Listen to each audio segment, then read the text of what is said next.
Welcome back to Placeholders, everybody. I'm Caley Fretz. We got a great show for you today. Discord was making fun of my intros. I guess I do say exactly the same thing every single week, but I'm stuck in a rut. Anyway. I have a warning about trying to change what you usually say. I recently tried to not say fascinating in performance process, and what I did say was much worse. Yeah. What did you replace it with? I'm not willing to go there. So anyway. Wow. Well, Ronan Mc Laughlin, welcome to the show. Jonny Long, welcome to the show.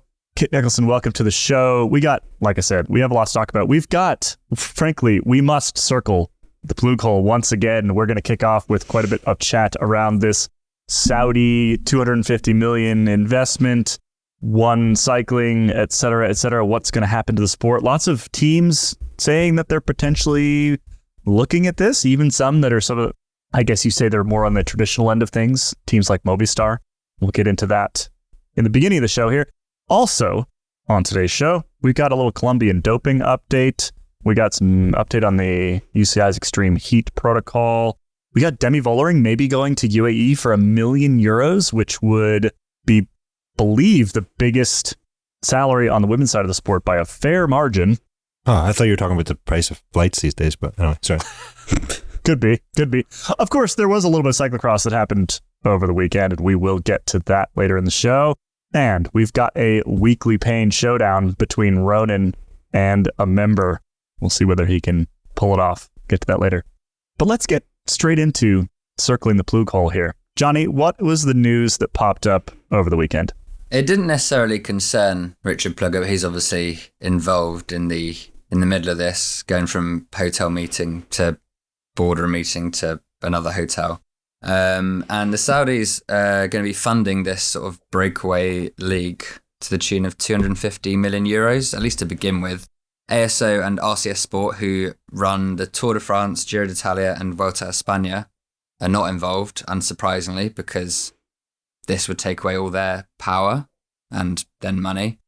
Flanders Classics, who run the Tour of Flanders and do they run Gent-Wevelgem? Maybe. Anyway, so that's interesting. And then the teams are kind of split down the middle, like half in, half out. And mostly the haves, or like the big teams, are in. And then the smaller teams are like, nah, we don't really want to get trampled on. Maybe this isn't for us. Also, a lot of them are the French teams who don't want to mess around with ASO because that's sort of how they get their money. Right. Movistar with the Vuelta, that's sort of their ticket to how they'll have jobs. Yeah, so it seems like there's meetings Wednesday and Thursday in London between all the interested parties and EY, who are a consulting firm, who are going to be crunching the numbers or whatever they all do in their suits and eating their pret-a-manger lunches all day. I was thinking of going down just to see, but then I realised that's probably really boring to watch, so we'll just have to wait and see what comes out. Do we think that the likelihood of this actually happening is now relatively high?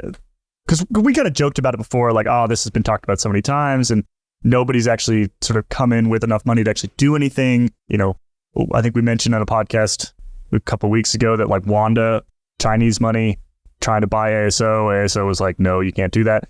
This appears to be something that would just go around the existing race promoters entirely, go around ASO and RCS entirely, and create some kind of new races, new grand tours. Like who knows? I mean, another Hammer series. I don't know what exactly would be headed our way, but it does feel like this is a little bit more tangible today than it did even a week ago. I haven't been following this all that much, so can someone tell me why this would be an improvement and how teams would be better off? Because at the moment, at least nobody is making money these days, whereas presumably if new backers come in, they're going to want a return on their investment. And from what I understand of cycling, if you're coming in for a return on your investment other than marketing exposure, you're probably going to be left disappointed. My understanding is not complete either, but from what I've gauged, it seems like some will make money, others will make less. So for those who already have and who want to invest in it and make it happen, they'll benefit from it, but it'll screw over everyone else.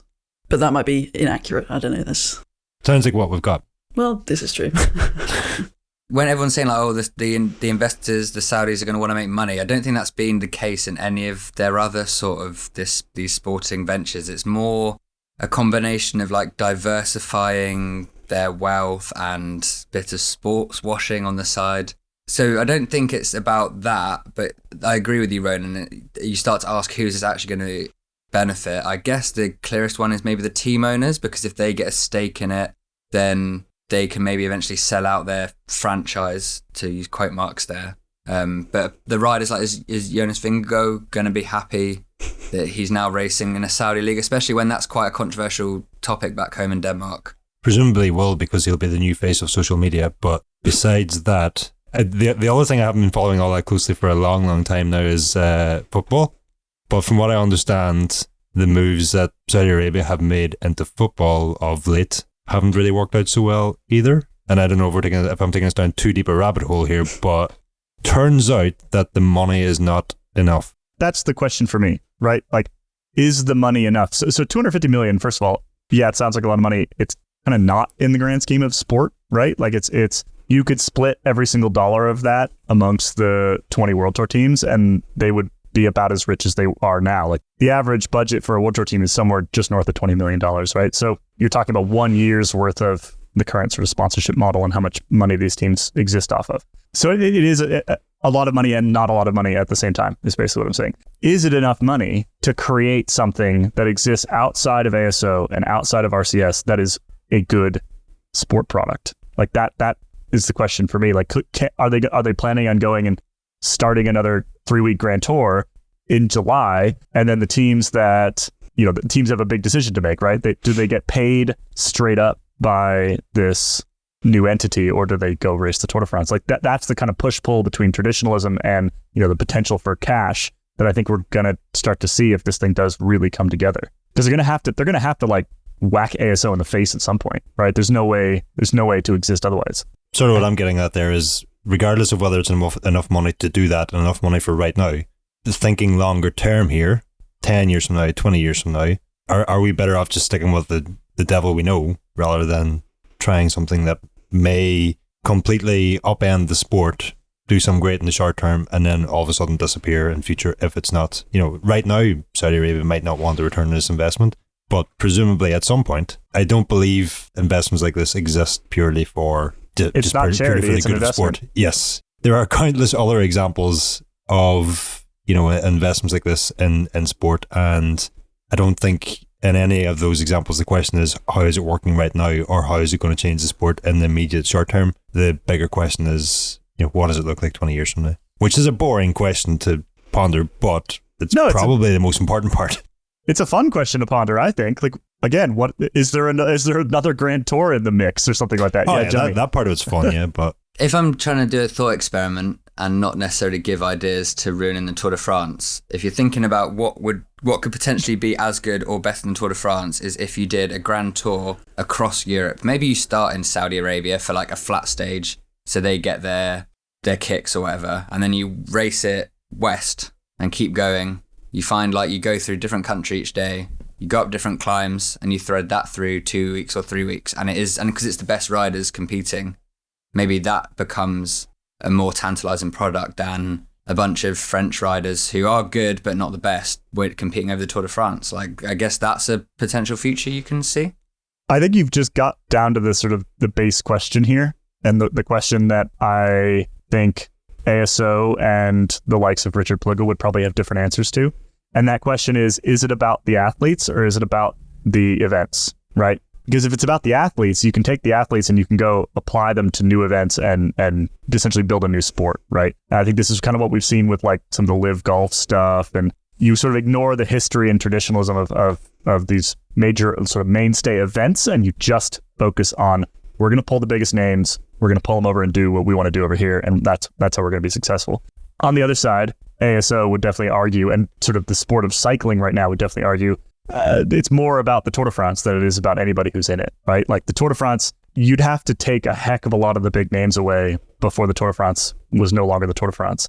And let's be honest, the primary market for the Tour is not us either, right? It's not the people that know who Jonas Vingegaard is and know who Tadej Pogačar is. It's the French public and the people watching from the States here on Peacock who really want to hear Phil Liggett in their ears all morning in July, right? Those people are not going to follow Tadej Pogacar and Jonas Vingegaard over to a new Grand Tour or whatever the structure ends up being. So I think that fundamentally that's the question. What is more powerful in cycling, the events or the riders? I would fall on the event side, which means that this makes this a bit of an uphill battle, I think. Rightly or wrongly, I think it's 100% the events. For the vast majority of people watching the Tour de France, and they're effectively watching an advertisement for French tourism, and there just happens to be different players presenting that advertisement, every year when you turn on it. I would hazard a guess that most followers are not as avid cycling fans as we are. Most followers of Tour de France are not as avid cycling fans as we are, and as such don't really care all that much who the riders are. And for that reason, I don't even think the question is, what does a different Grand Tour look like or something? I think the entire cycling racing product looks entirely different. If you're going to create an event that is going to attract new viewers to the sport, which I think is what is what will determine whether such a new league is successful or not, is how many new followers it can pull in, and that will then determine how successful in terms of revenue that this project can be. But if you are trying to develop something to attract new viewers, you're just not going to come up with a 3-week Grand Tour where every stage takes 6 hours and the vast majority of it is not all that exciting to watch. That's like the recipe is the final kilometre of sprint stages and the final kilometre of uphill stages, and beyond that we care because we like cycling. Nobody else cares. Bring back the Hammer series. Yes. I also can't help but think, we've each of us probably all got friends or family members who have got to July and suddenly they are talking to us about cycling with renewed enthusiasm. And that's partly, for instance, a good friend of mine is now Wout van Aert's #1 fan because of, I think it was the 2022 Tour when he was quite so successful with his team. And he got really, really into it through the Tour de France while on holiday. And but it was partly also all the history that the Tour de France has with it, and all the stories that are filtered in throughout the 6 hours that we have. It's like X won here before, or remember what happened this time on the same terrain last time, and then they come back in consecutive years and they ask questions about the riders who excelled at the Tour de France, and that's so yeah. The Tour de France is a big old advert for France with its Chateau watch and all that, but it's also it's the biggest driver for growing the cycling audience as a whole. I mean, the main reason as well is there's no other sport on in July. Like, you've got cricket, you've got baseball, I guess. I don't know what else. Like, there's not like Premier League football, European football, the major leagues, Wimbledon a bit, but like that's also niche. Like, you see it, like when I used to work at ITV, which is a UK broadcaster of the tour, when it overlapped with an international football tournament and like England were playing, the numbers were just immediately crazy. Even if you had good numbers for like the first however minute, I'm probably not allowed to say this, but I think it's so long ago now that it doesn't matter. Even if the viewing figures had been great, makes sense, then it just craters immediately. So if it's like that's kind of what Richard Plugger was getting at by saying like it's a competition. In fairness, so Johnny, like within a week, the England fans will be back watching the cycling again. But it's like a competition with of eyeballs, right? Like the reason the tour, maybe one of the reasons the tour is so successful is because the competition is just way less. Like that's maybe just the reality, even if it's not a popular thing to say when we're all fans. I don't know. Well, we don't want to spend too much more time on this. I guarantee you it'll come back next week, come back the coming weeks, because this is a big deal, right? Like if this is actually in the works, and we're hearing from Movistar, we're hearing from obviously the likes of Richard Plugger, Vaughters, like we're hearing from lots of GMs that are sort of interested in this concept. I think largely because, as we said right at the beginning of the show, the people most likely to benefit from this are probably the people that own teams. But it's not going to go away, right? If this cash is a reality, they're going to at least try. We're in for a bit of a ride. It could evaporate, of course. Obviously, nothing's across the line yet, but we'll continue to bring it back and discuss what it might mean. And I think the interesting question, and like maybe some of the folks on Discord can give us their opinions on this, is like, what exactly do we think it looks like? Like, how do you come in? Okay, you've got $250 million. What do you build in cycling that is compelling, that doesn't already exist? And how do you push, ASO and RCS out of the way? How do you make room in that schedule to make sure you've got all the biggest riders? How exactly does that work? We're gonna take a quick break.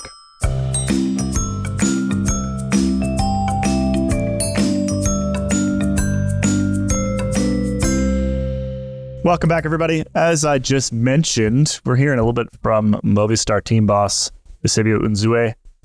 Kit, not generally a figure that I would point to and say, this is somebody who wants to change cycling. And yet, what was the news that came out over the weekend? Well, he's at the Tour of Colombia right now with his favorite son, Nairo Quintana, in his comeback race at Movistar. He was asked about this one cycling thing. We thought Movistar wasn't involved in, but it sounds like they are involved in the discussions somehow. But the main draw from this news, besides a bit of conversation about cycling needs to move forward and it's a jungle out there and we need to make it more human. He was floating the idea of substitutions in Grand Tours. Now it was he framed it within the Enric Mas crash on the stage one last year, so he's understandably salty about that. He had his leader crash out on day one, and suddenly there was an empty seat on the bus that nobody was sitting in. So he was suggesting maybe that's something we need in the future. Maybe just in the first week, but still. He also was asked about the length of Grand Tours, and he wondered if maybe a 15-day Grand Tour would be better and more riders would turn up for all three. So yeah, it's some of the answers are quite kind of vague and off the cuff, but this substitution thing was clearly delivered with some passion. I think a bit grumpy that they had, because obviously the Tour de France is a race that you prepare for almost 12 months. And then, so it's understandable that that's a devastating blow, but I don't really know where to begin with the substitutions debate. Well, good, bad, would that work? Well, my first thought was, so not referring to Enric Mas, my first thought was, you'd have to have a grading system for the riders. Who could you bring in? You couldn't replace a leader, could you?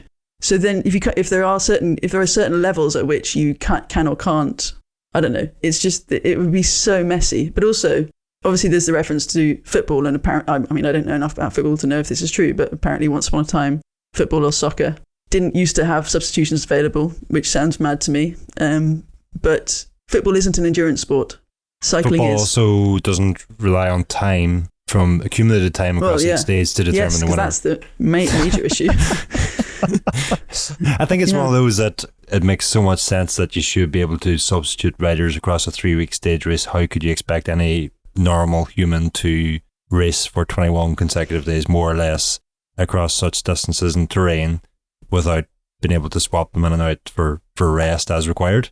As sensible as it seems on the face of it, cycling is too far gone for us to start thinking about this now. This should have been thought about 100 years ago if we wanted it. We're just too late.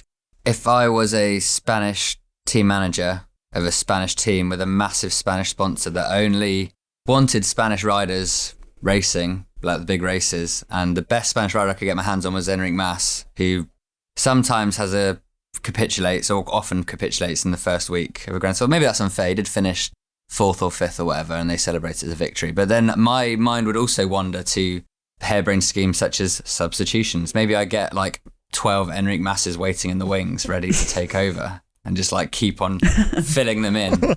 Have a belt, like a Yo Sushi, just more Enric Masses coming up. Clone doping. Yeah, exactly. Regardless of the specific harebrained idea in question, I think it's just another example of wait until something bad happens in cycling and then let's try and fix it. It's like if Unze genuinely wants to see substitutions and thinks that's a great idea, did he think that before Enric Mas crashed? Probably not. And unfortunately crashing is part of the sport. Rather than trying to ensure something that doesn't happen again, I don't know, deeper squad or whatever. It's very unfair for me to say any of that, but how many times do we hear, after the fact in cycling, oh, we should be doing these things differently? It's like, well, no. Something he did say that did make a bit more sense, though, was if a rider crashes during a stage, is then assessed at hospital or by a team doctor and is fine, they should be able to start the following day. Now, within a kind of maybe a 30 kilometers from the finish reasoning, maybe that would be something that would make sense. Because if a rider crashes in the last 3K and their bike's screwed up, or 3K wouldn't work because of the 3K rule, but in the last short amount of time before the stage ends, it happens very often that somebody, they think that everything's broken and then suddenly it's a bit of road rash, which is horrible. But you can continue. If you could continue Yeah, like you get the same time as the last finisher, or the last finisher plus 10, or the time limit delay for that day. You automatically get that time or something like that. At least you're still in the race. You might be out of contention, but you're still in the race. It makes sense that like it'd be a way to modernize the sport, right? But it would be definitely leaving behind kind of the whole thing that the Tour de France was built on, right? Like if you go back to what Jonny said about 100 years ago, like if you go back to early tours, like not finishing was more common than finishing, right? And that's kind of the basis upon which the sport has been built, to be perfectly honest. And so again, this kind of comes back to that question we were talking about in the previous segment. Is it the athletes or is it the event?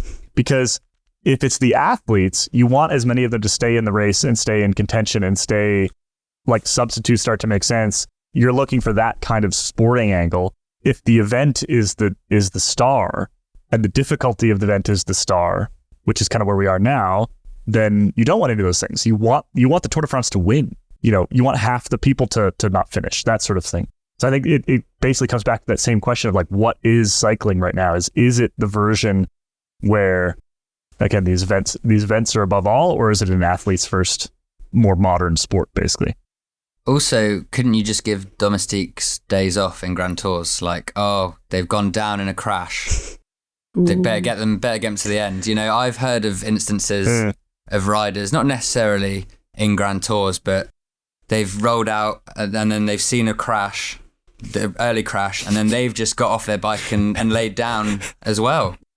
Anybody in particular you're thinking about there, Jonny? I'm not going to name names. They may or may not be in this current recording now, but I would never name names. That's not what I'm. That's not me. I think that rider was very justified in seeking out said crash. I assume it was Kit. We're talking about Kit,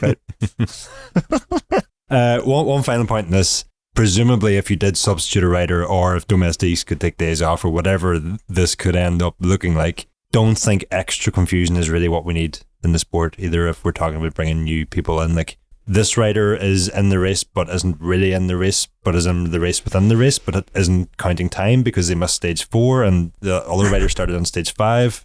No, thanks. Pass. Bring back the Hammer series. So subs are a no, and one cycling is a maybe so far today. Also a maybe. Some pedals, Ronan, that got banned and then unbanned, and then some confusion and some frankly shoddy reporting, I think, happening out there. And I don't mean our good friend Shoddy Dave doing the reporting. I mean shoddy reporting. I don't know, misleading headlines perhaps, and that the Ekoi pedals that we talked about last week, the PW8 prototype pedals that are said to save 8 watts. We're not sure what that's compared to, but anyway, if you're not sure what we're talking about, you can check it out on our website and on last week's podcast, and that'll bring you up to speed. Anyway, but a day after we recorded that podcast, the UCI intervened to stop riders from Team Nice Metropole Côte d'Azur, just trying to remember their entire name there, from using said pedals in the Étoile de Bessèges stage race in France last week. The news started doing the rounds was that the pedals had been banned, or at least that was the headlines doing the rounds, that the pedals had been banned. The pedals, from my understanding, is the pedals have not been banned. It's just that there has been a filing error, presumably on Ekoi's behalf, in lodging what is known as the prototypes application form with the UCI. Basically, that prototype application form is what manufacturers must do if they want to bring any new piece of equipment into a UCI sanctioned event that isn't yet available to purchase or order. It refers to the commercialization rule, as most of us will know it, Article 1.3.006 to the nerds amongst us. But that rule clearly states that any equipment to be used in a professional bike race must be available to order or purchase. As these pedals are prototypes, they are not available to order or purchase. Seemingly, Ekoi had not submitted this form that the UCI requires, and as such, I'm going to say the UCI were entirely within their rights to stop the team from using said pedals in the race last week. If the UCI can be questioned in some way about this, they maybe could have handled it better than telling the team like an hour before the start of the stage that you're not allowed to use these pedals and these, because the shoes are also required. The shoes and the pedals go together. They're not compatible with other shoes or pedals. Presumably that could have been handled better. They could have given the team more notice. Team in question, no disrespect to them, but I've ridden the same race on a similar level team, and very rarely did we challenge the result sheets. So even with the 8 watts, if that is accurate, I don't think permitting the team to use them for another 24 hours would have been a huge problem. Better yet, they probably could have informed the team within 24 hours before the start and eliminated the problem altogether. It does start to open up a whole list of questions as to whether or not the UCI should be getting as ingrained in regulating everything down to the use of prototype pedals and whatnot. And the good news is I have a full article written about that about to go live on escapecollective.com if you are so inclined and want to know more. So it'll be up by the time you listen to this. I think the thing for me is like sort of new stuff gets added to the World Tour on a somewhat regular basis, and a lot of it, if it doesn't look weird and like change something major, this is what we don't know. Doesn't really care, right? It's like, where's the line? Where's the line? Like, this is just a pedal, right? But it sticks in the shoe differently, so now it needs to get UCI approval. This is what we don't know. I mean, let's say Look brought out a new Look Keo recently. It was used in the Tour Down Under before it was commercially available. Did they submit the application form? We don't know if they did. Presumably they did because it was used without issue. But also there wasn't much hullabaloo about the use of those new Keo pedals. So perhaps all the media attention did spark the UCI's interest, and the UCI then checked and the paperwork hadn't been submitted in time for using the pedals in the Étoile de Bessèges last week. We don't know. Like, it would be great if a register existed of what parts brands have listed, have applied for prototype status for, but it doesn't. In the meantime, we sort of have to give the UCI the benefit of the doubt that Look, Time, SRAM, whoever else is bringing prototype equipment to the two races is applying for these prototype forms. And what I will say is that you could almost be certain that you would not see a frame manufacturer turning up these days without informing the UCI, first of all, here's a new frame we're going to use. And going through that proper process, which has been in place for about 14 months at this point. Well, yeah, bit of blame to go all around, sounds like, on this one. Yeah, I mean, it definitely could have been handled better, but had ECOI submitted the forms in time, it probably wouldn't have been an issue. Should we talk cyclocross? So if I say it, I get yelled at on the internet. People tell me I'm a big meanie to cyclocross. However, the results over the weekend were not what I would call surprising, right, Kit? Correct. Yeah, you need the opposite of a spoiler alert here, but yeah, I don't know. Yeah, it was the World Championships, which are probably, it's fair to say, and I think many of the fans, the avid fans of the sport, acknowledge that it was not the most thrilling weekend of racing. Basically, exactly who you'd expect to fly off the front, went off the front within the first 5 minutes, and well, re-upped their rainbow jerseys. Fem van Empel, Mathieu van der Poel, Zoe Backstead smashed it in the under-23s. Thibaut Del Grosso, who's got a great name, and is one of Mathieu van der Poel's young teammates, or soon-to-be teammates. He's a Devo rider. And then the junior races were actually bloody good. They were probably the highlights of the weekend. Kat Ferguson of GB took on Célia Guéry of France, who had won the team relay the day before. And then young Italian chap, first Italian to win a world championship title in about 20 years on the CX bike. So yeah, I think there was merit in the weekend, in the mornings when the young riders were taking it on. But yeah, the elite races were not interesting at all. The other thing that happened over the weekend was Zdeněk Štybar's final cyclocross world championships. He had a lovely final lap. I think he finished in like the low 30s somewhere. Yeah, he was grateful for the puncture that he suffered because it made him go even slower. Made him go slower. That's harsh. Yeah, he hasn't been near the front for some time, but this is a rider who, along with others like Marianne Vos and some other sort of big names, kind of helped usher in this I don't know, more modern, multidisciplinary rider thing, right? Like he was the Wout van Aert and the Mathieu van der Poel before they were. This is a guy who, could have won Roubaix one year if not for an ill-timed crash caused by a spectator.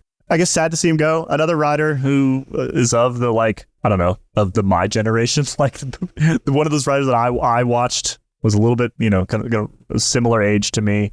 So watching him leave in that way was a little bit emotional. I think he was tearing up a little bit. Oh, he definitely was. Yeah, it was. If it hadn't been for his the story of his final weekend on his home course, which he wanted to race the juniors when he was too young to race the juniors, who turned up as a fan and raced the guys he was watching the following year. It was a good story, and it definitely spiced up an otherwise not particularly thrilling weekend. It's also, I don't know, he always seems to be one of the more interesting characters. I've never spoken to him, but he always seems to, on the road, on the various team. Well, I was going to say various teams. I think he's been on 2 teams. at the higher level. But yeah, his send-off was very well done. And obviously it was nice that it happened at home.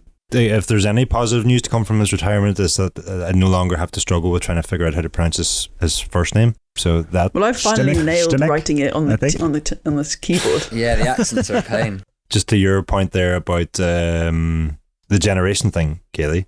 Another scary realization I just had is that Tadej Pogačar was 12 when Štybar made the switch from cyclocross to road. So that's the generation we're talking about. They're slowly but surely disappearing from the World Tour ranks.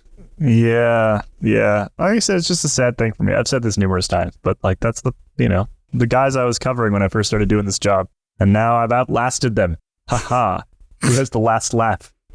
Still they do because Štybar owns like a Lambo and I don't. Yeah, you're still working. That's probably the reality. I think what is actually refreshing though is that and ultimately the toughest point about his retirement is that he didn't really seem to want to retire. He seemed to want to keep racing on, and that's, so often we hear of pros just sort of their careers fizzle out and they sort of get sick of the sport, but Štybar seems to have enjoyed it. Yeah, I think because he was with the various guises of now Soudal Quickstep for a decade and a half, I think, almost, and then 1 year with Jaco Alula. But even that, finally, he was really hoping for a renewal. I think he and a few of his teammates over with Jonny in China, were hoping for good results to get another contract. But he also had double surgery. We had surgery on both iliac arteries at the same time, I think, last year. That and illness disrupted his season repeatedly. So it was ill-fated final year. And so he didn't want to leave too soon, leave this soon, but it was a good send-off. Yeah, just quickly, we got dragged along to like a Jaco Alula press conference thing where I can't remember what brand it was. I was there for like an hour and a half. One of their main brands. And they were like releasing a new trainer or something, and there was a bunch of fans there and like people who worked for the local outlet. Oh, it must have been Giant or something, right? And then Štybar and like a couple of other guys who didn't have contract renewals were the first to put their hands up and volunteer to like demonstrate how it all worked, and also like race each other really hard using the platform to try and prove it. And it was all a bit like, it was a moment for me where I realised like the lifestyle is so hard. Like to get a job the next year, you've had to get yourself all the way over to China, and now you're like, testing out these products in front of a room full of people who can't even speak the same language as you to prove what, I don't know. It's pretty tough. That makes me kind of sad. It does, like sad. Štybar was a big deal. Yeah, exactly. Štybar was a big deal for a long time. I did that recent interview with Joe Dombrowski, who just also retired, sort of didn't want to, right? Like wanted to keep going, was not handed a renewal from Astana. Joe Dombrowski, probably the world's worst lead-out man, I would think. So not super surprising that he wasn't part of Cav's Tour de France train. But yeah, like he wanted to keep going, and he's not. I think he's 32 or 33 years old. Like he's got more years ahead of him. He's motivated. And one of the things that he was talking about was just like all these young riders, right? Teams are looking younger and younger and younger, and so all of a sudden you're 32 years old, you're over the hill, unless you're Alejandro Valverde, right? It is kind of shifting. Yeah, it's like there's a lot of riders that are that have been around for a while and have done some incredible things, who are now just getting kind of booted out of the sport for the next 18-year-old, right? What's most saddening is that Jonny basically just described my life, but I'm not and have not been a big deal ever. So whatever about Štybar and his Lambo. Me having to go, all over the place to test new products and explain what they're like. Yeah. Sorry, Ronan. We don't need to cry for Štybar. Is that what you're saying, Ronan? You can cry for him if you want. Just buy me a Lambo while you're at it. All right. Head over to escapecollective.com/join. Buy Ronan or Lambo. Yeah. So that actually we should make a little vanity URL for Ronan. escapecollective.com/join. If let me do the math. If 50,000 of you sign up in the next week, we'll buy Ronan a Lambo. We will still not buy Ronan a Lambo. No, we'll buy you. If 50,000 sign up this week, we'll buy you a Lambo, Ronan. What are we getting? 49,999. No, Jonny, Kit, sorry. You'll get a Ronan no Lambo. Lambos for you guys. Okay, I'll take deal. All right, let's take a quick break.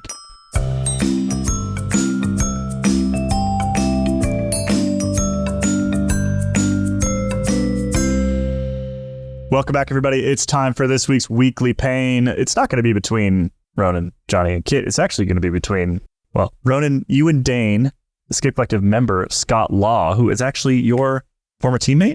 Former teammate, former roommate. Yes. Let's just chuck over to you guys and see who wins.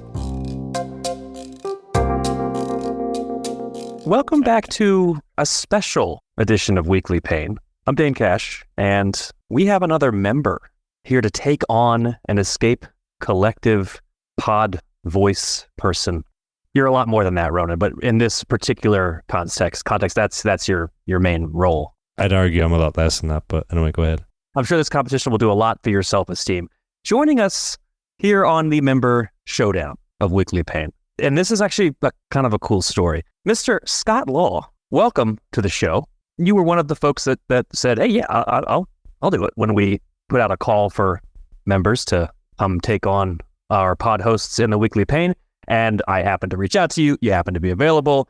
All the listeners to this podcast should know you've been good sport doesn't cut it. The best sport in terms of availability, as we have constantly rescheduled this over and over to work with the various schedules involved here. So we really appreciate that. Even after we'd already settled this up, at some point, I learned a pretty cool fact about you that, why don't you just tell the listeners what your really cool connection to this particular group of people is? Well, I guess you could say, Ronan, I'm pretty sure you were probably like Big Spoon in our little room in Oh, what a way to start.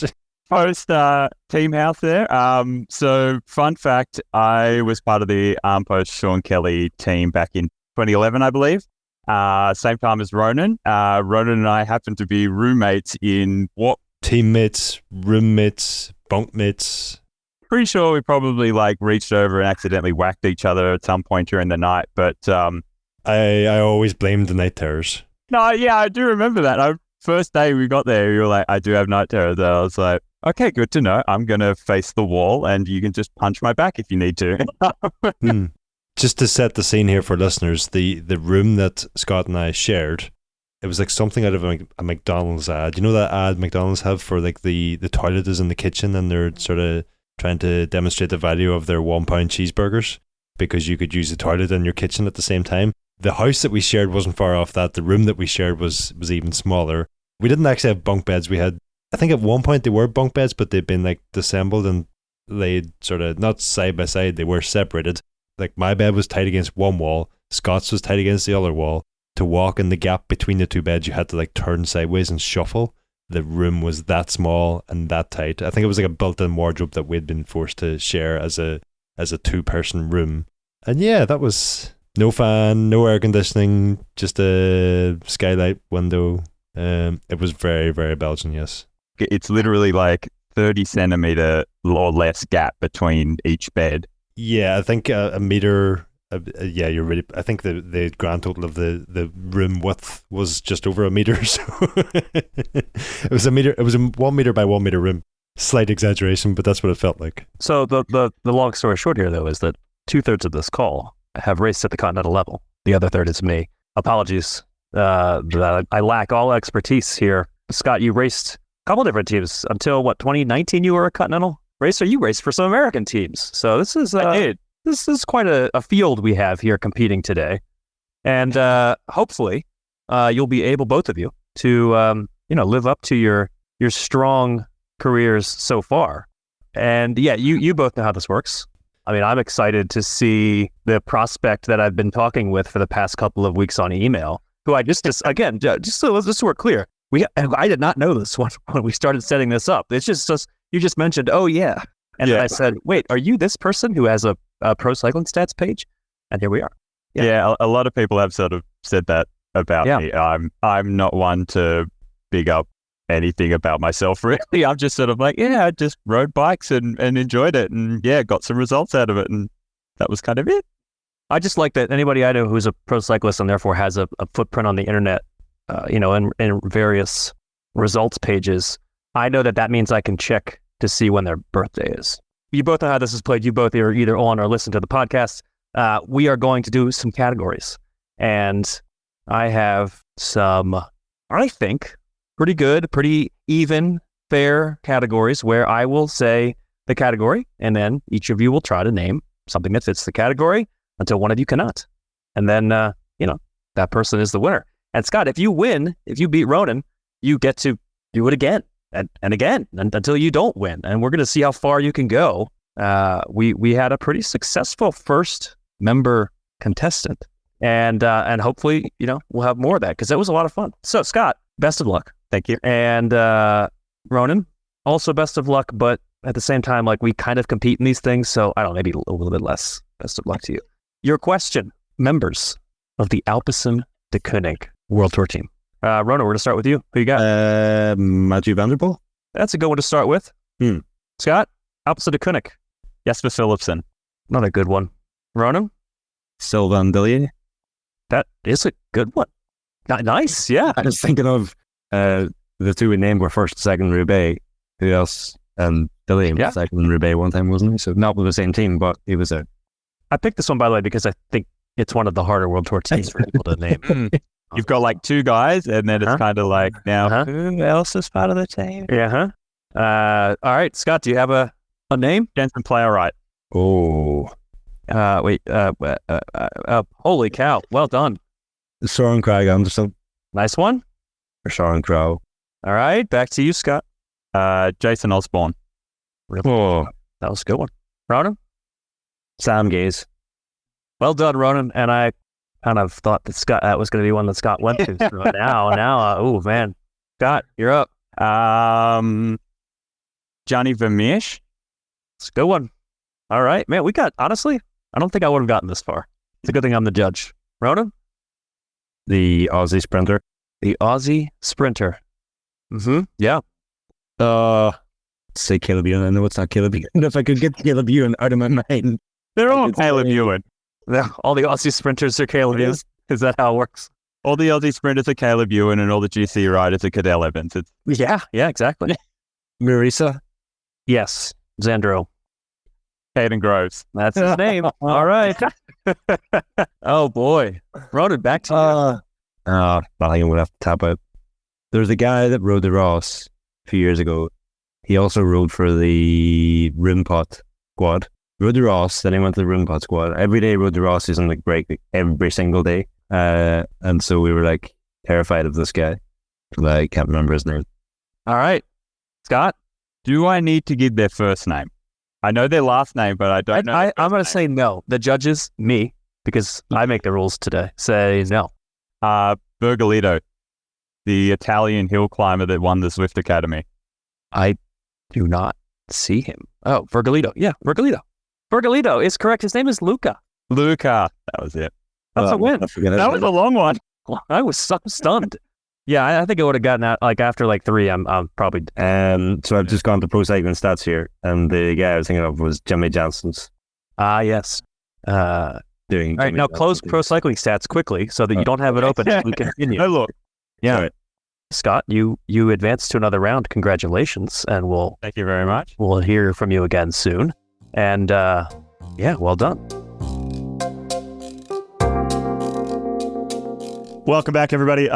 Condolences, Ronan. I'm very sorry to hear you losing to Scott there. That doesn't mean that Scott's back next week. No comment. Congratulations, Scott.